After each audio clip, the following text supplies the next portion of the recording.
এবারে মঞ্চে ডেকে নিচ্ছি যশোরের প্রতিযোগী আবু সাইদকে। হাফেজ আবু সাইদ। পিএইচপি কোরআনের আলো। আসসালামু আলাইকুম ওয়া রাহমাতুল্লাহি ওয়া বারাকাতুহু। ওয়া আলাইকুম আসসালাম ওয়া রাহমাতুল্লাহি ওয়া বারাকাতুহু। আউযু বিল্লাহি মিনাশ শাইতানির রাজীম। قل ما كنت بدعا من الرسل وما أدري ما يفعل بي. أعوذ بالله من الشيطان الرجيم. بسم الله الرحمن الرحيم. قل ما كنت بدعا من الرسل وما أدري ما يفعل بي ولا بكم إن أتبع إلا ما يوحى إلي وما أنا إلا نذير مبين. قل أرأيتم إن كان من عند الله وكفرتم به وشهد شاهد من بني إسرائيل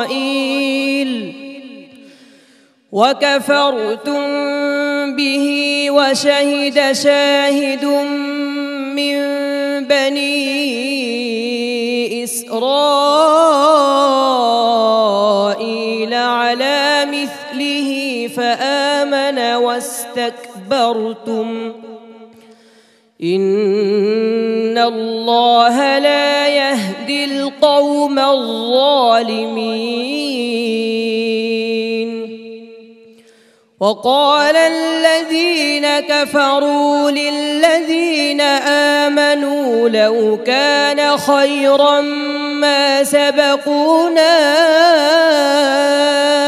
إليه وإذ لم يهتدوا به فسيقولون هذا إفك قديم.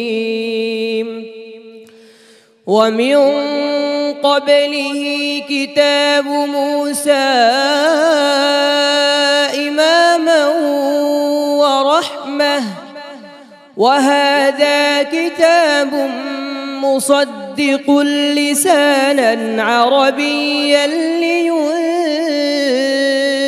الذين ظلموا وبشرى للمحسنين.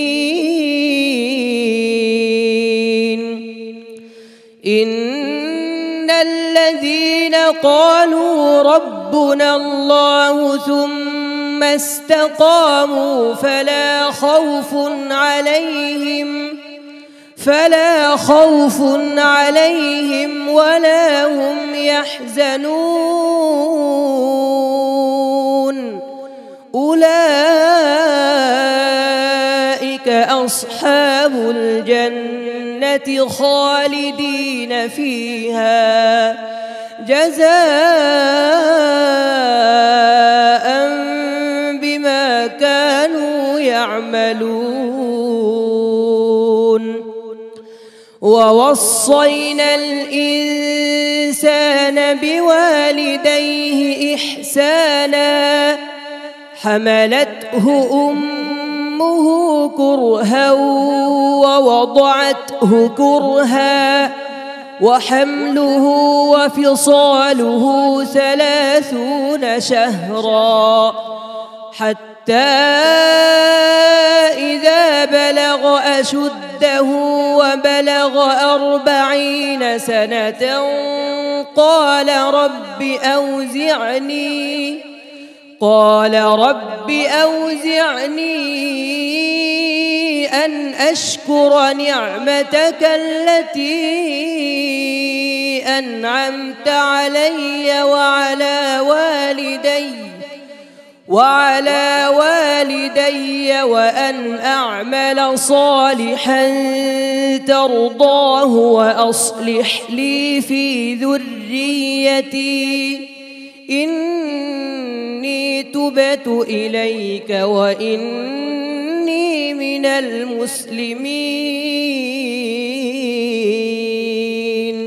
حسبك. صدق الله العظيم. মাশাআল্লাহ। আবু সাইদ, তুমি আজকে যা করেছো তোমার প্রশংসা আমি কিভাবে করব জানি না। সম্মানিত বিচারক হাফেজ মাওলানা আবু ইউসুফ, একটি মেসেজ আমরা অনেকেই জানি না, দেওয়া দরকার। ইতিমধ্যেই কিন্তু আবু সাইদ আন্তর্জাতিক কম্পিটিশনের জন্য নিজেকে জায়গা করে নিয়েছে। আমরা হয়তোবা খুব শীঘ্রই আমরা এরকম একটা সুসংবাদ শুনতে পাবো যে আবু সাইদ বাংলাদেশের লাল সবুজের পতাকাকে সর্বোচ্চ সম্মাননার সাথে বিশ্বের দরবারে তুলে ধরেছে। পাবো না ইনশাআল্লাহ? ইনশাআল্লাহ। কোন দেশে যাচ্ছ তুমি? আলজেরিয়া। আলজেরিয়াতে। ধন্যবাদ ওস্তাদজি। তেলাওয়াত তো খুব সুন্দর করছো।